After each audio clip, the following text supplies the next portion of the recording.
यासीन मलिक पर बेबुनियाद इल्जामात पर भारतीय सुप्रीम कोर्ट कुछ देर बाद महफूज किया गया फैसला सुनाएगी। यासीन मलिक पर दहशतगर्दी की कार्रवाइयों के लिए फंडिंग का बेबुनियाद इल्जाम आयद किया गया है। सजा सुनाए जाने से पहले यासीन मलिक ने अदालत से कुछ सवाल किए हैं जिनके जवाब भारतीय अदालत के पास भी न थे। यासीन मलिक ने सवाल किया कि अगर वो दहशतगर्द थे तो भारत के साथ वज़ीर आज़म उनसे मिलने कश्मीर क्यों आते रहे? अभी आपको बता रहे हैं भारतीय अदालत ने उम्र कैद की सजा सुना दी है। यह फैसला सुना दिया गया है जो महफूज किया गया था।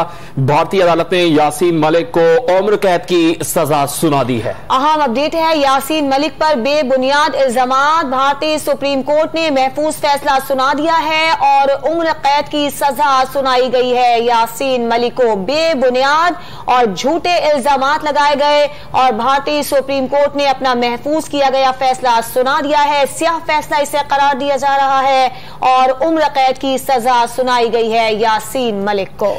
यासीन मलिक पर 19 मई को बगावत और दहशतगर्दी पर फर्द जुर्म की कार्रवाई की गई थी, फर्द जुर्म आयद की गई थी और कश्मीरी रहनुमा ने अदालत से भीख मांगने से इनकार कर दिया था। अपील का हक वो रखते थे लेकिन उन्होंने अपील करने से इनकार कर दिया था। यासीन मलिक को उम्र कैद की सजा भारतीय अदालत ने यासीन मलिक 3 साल से नई दिल्ली की तिहाड़ जेल में कैद थे। कश्मीरी रहनुमा मज़ालिम के बावजूद भारतीय तसल्लुत कबूल उन्होंने नहीं किया और अब भारतीय अदालत ने कश्मीरी रहनुमा है यासीन मलिक जिन्हें उम्र कैद की सजा सुना दी है। यासीन मलिक ने भारत की अदालत से भीख मांगने से इनकार कर दिया और उन्होंने भारतीय तसल्लुत को कबूल करने से इनकार किया और यासीन मलिक 3 साल से नई दिल्ली के तिहाड़ जेल में कैद थे और झूठे और बेबुनियाद इल्जामात उन पर लगाए गए और भारतीय सुप्रीम कोर्ट ने अपना महफूज किया गया स्याह फैसला सुना दिया है।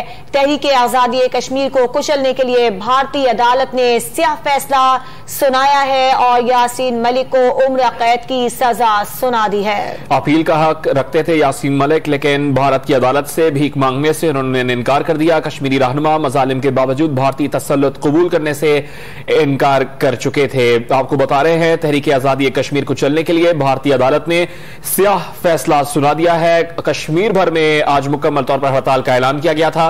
मकबूजा वादी में इस वक्त शोक का समा है। भारतीय अदालत ने कश्मीरी रहनुमा यासीन मलिक को उम्र कैद की सजा सुना दी है। यासीन मलिक पर 19 मई को बगावत और दहशतगर्दी की फर्द जुर्म लगाई गई थी। यासीन मलिक अपील का हक रखते थे लेकिन भारतीय अदालत से भीख मांगने से उन्होंने इनकार कर दिया था और अब ताजा तरीन खबर यह है कि भारतीय अदालत ने कश्मीरी रहनुमा यासीन मलिक को उम्र कैद की सजा सुना दी है। और यासीन मलिक ने अदालत से कुछ सवालात भी किए जिनके जवाब भारतीय अदालत के पास नहीं थे। यासीन मलिक ने सवाल किया था कि अगर वो दहशतगर्द थे तो भारत के साथ वज़ीर आज़म उनसे मिलने कश्मीर क्यों आते रहे?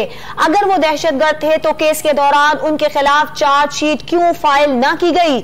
अगर वो दहशतगर्द थे तो वज़ीर आज़म वाजपेयी के दौर में उनको पासपोर्ट क्यों जारी किया गया? अगर वो दहशतगर्द थे तो उनको अहम जगहों पर लेक्चर देने का मौका क्यों दिया गया? ये वो सवालात थे जो कि यासीन मलिक ने अदालत से किए लेकिन अदालत के पास इसका कोई जवाब नहीं था। अदालत ने यासीन मलिक से कहा कि जो सजा उनके लिए तजवीज की गई है क्या वो इसके बारे में कुछ कहना चाहते हैं? इस पर यासीन मलिक ने कहा कि वो अदालत से भीख नहीं मांगेंगे, अदालत जो ठीक लगे वो करे। यासीन मलिक 3 साल से नई दिल्ली की तिहाड़ जेल में कैद थे। सीनियर तज्जियाकार मुजाहिद बरेलवी साहब ने हमें ज्वाइन किया। मुजाहिद साहब, आप इस फैसले को क्या से देखते हैं? तहरीक आजादी कश्मीर को चलने के लिए स्याह तरीन दिन है, स्याह तरीन फैसला है। यानी उन मानों में तो स्याह तरीन कह सकते हैं लेकिन आपको तो इल्म है कि तहरीक आजादी कश्मीर में शहीद मकबूल भट्ट की शहादत हुई। 50,000 से ज्यादा बल्कि अब तो लोग कहते हैं कुछ लाख के करीब जो है मुजाहिदीन शहीद हुए और यासीन मलिक यकीनन उन बहादुर लोगों में से हैं, सीनियर लोगों में से हैं और जो मुसलसल जो है कैद व बंद की सहुबतें बर्दाश्त की। मुझे अच्छी तरह याद है कि यहाँ कराची में जब आए थे और मैं जिस टेलीविजन में था और उस वक्त जो आपने अभी मैं एक तस्वीर में देख रहा था, बड़े यंग डायनेमिक थे। बल्कि मुझे तो उन्हें श्रीनगर में भी जब कुछ सहाफियों का एक ग्रुप 15 साल पहले गया था तो उनके घर जाने का इत्तफाक हुआ था, उनसे मुलाकात का हुआ था। बड़े पुरजोश, जोशीले और उस वक्त वो गालिबन पाकिस्तान से जरा शाई भी थे हम लोग सहाफियों से कि आप हमें कवरेज नहीं देते। लेकिन आज जो है मेरे ख्याल है भारतीय हुकूमत ने जो सजा दी है وہ مثلا ہم یہ کہتے ہیں کہ جی فاسسٹ مودی کا چہرہ سامنے آ گیا, وہ ایکسپوز ہو گئے, تو یہ معمول کی باتیں ہیں. اصل تو بات یہ ہے کہ وہ اصل پیغام دے رہے ہیں مودی حکومت کہ ہم جو ہے وہ یاسین ملک کو جس طرح سزا کرتے ہیں, جس پائے کا انٹرنیشنل فیم جو ہے وہ سیاسی مجاہد ہے, تو پھر ہمارے لیے عام کی کوئی حیثیت نہیں. اس سے بھی زیادہ افسوسناک خبر یہ ہے کہ آپ دیکھیے کہ پاکستان کو تو معمولی بات پر سرزنش کی جاتی ہے جو یونائٹڈ نیشن میں یا دیگر انٹرنیشنل آرگنائزیشن ہوتی ہیں, لیکن کشمیر کو ساری دنیا جو ہے ان کی تمام تر فاشزم کے باوجود کسی پلیٹ فارم سے کنڈم نہیں کرتی. حتیٰ کہ آپ کو یاد ہوگا کہ لاسٹ سپٹمبر میں ہم ایک ایسا ریزولوشن بھی پاس نہیں کرا سکے جس میں 16 ممالک جس میں اکثریت مسلمانوں کی تھی, کہ جو مذمت کرتا کہ واقعی کشمیر میں جو ہے وہ جو ہے ظلم بربریت ہو رہا ہے. اور مجھے شک ہے کہ یہی ہوگا یاسین ملک کی عمر قید کی سزا کے خلاف. پہلے تو خیر کہا یہ جا رہا تھا کہ انہیں سزائے موت بھی دی جا سکتی ہے آج, لیکن عمر قید کی سزا دی گئی ہے اور برسوں سے وہ بیمار ہیں. میں ان کی وائف جہاں مشال ملک ہیں ان کے ساتھ رابطے میں رہتا ہوں. شدید بیماری کے باوجود ان کو عمر قید کی سزا دی گئی ہے.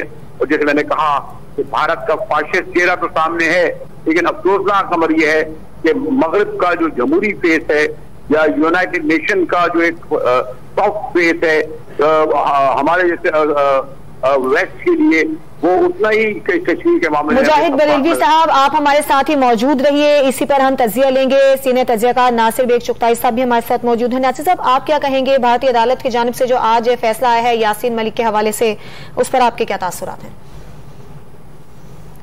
بالکل حیرت نہیں ہوئی, بلکہ کیونکہ میں افضل گورو کا کیس پورا لکھ چکا تھا اور اس کے بعد مجھے یقین تھا کہ یہ عدالتیں جو ہیں یہ ظاہر ہے شطرنج کے مورے ہیں یہ, اور ان کا جو فیصلہ ہوتا ہے وہ قانون پہ بنیادی حقوق پہ نہیں ہوتا, بلکہ اس پر ہوتا ہے کہ مفاد عامہ میں کیا ہے. افضل گورو کو تو پھانسی کی سزا دی گئی, اس میں یہ کہا گیا تھا کہ اگرچہ آپ کے خلاف ثبوت نہیں ہے اور لیکن ہم آپ کو پھانسی کی سزا دے رہے ہیں کیونکہ عوام چاہتے ہیں یہ بات.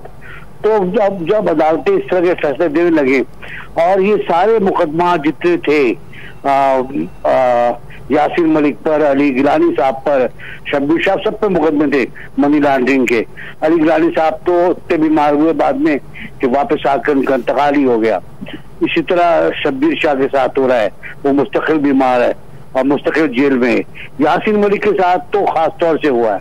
یاسین ملک کے ساتھ تو اس سے پہلے بھی ہو چکا ہے جب ان پر ٹارچر بے تحاشا کیا گیا تھا, اور اتنا ٹارچر کیا گیا تھا کہ وہ پیرالائز ہو گئے تھے اور ان کا آدھا جسم خراب ہو گیا تھا, ان کی آنکھ بھی خراب ہو گئی تھی.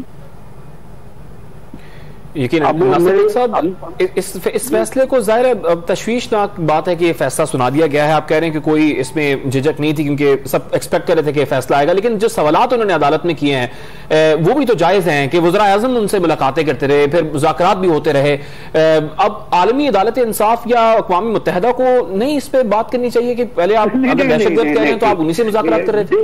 دیکھیں جب ہم بات کرتے ہیں نا عالمی عدالت انصاف, اقوام متحدہ وغیرہ وغیرہ, تو ہم بچپنا کر رہے ہوتے ہیں. اصل میں ہمارا بچپنا یہ کہ ہم یقین کرتے ہیں کہ ادارے انصاف فراہم کرتے ہیں. یہ ادارے ظالموں کے ہاتھ کی کا کھلونا ہے. یہ ان کو جب یہ موقع ملتا ہے کہ یہ اپنے عراق میں یا کہیں اور وہ کارروائی ہو تو اس کو سپورٹ فراہم کریں, اس کو حمایت فراہم کریں. یہ ادارے کچھ نہیں کر سکتے, ان کے پاس کرنے کا کوئی مینڈیٹ نہیں ہے.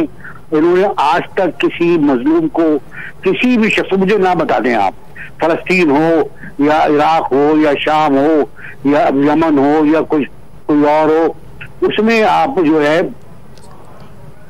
اس میں ان کو انصاف ملا ہو, تو میں نہیں سمجھتا کہ ان کو انصاف میں ملے گا یہاں پر. اور نہ اچھا دوسری بات یہ کہ یاسین ایک زمانے میں گاندھیزم کے قائل تھے.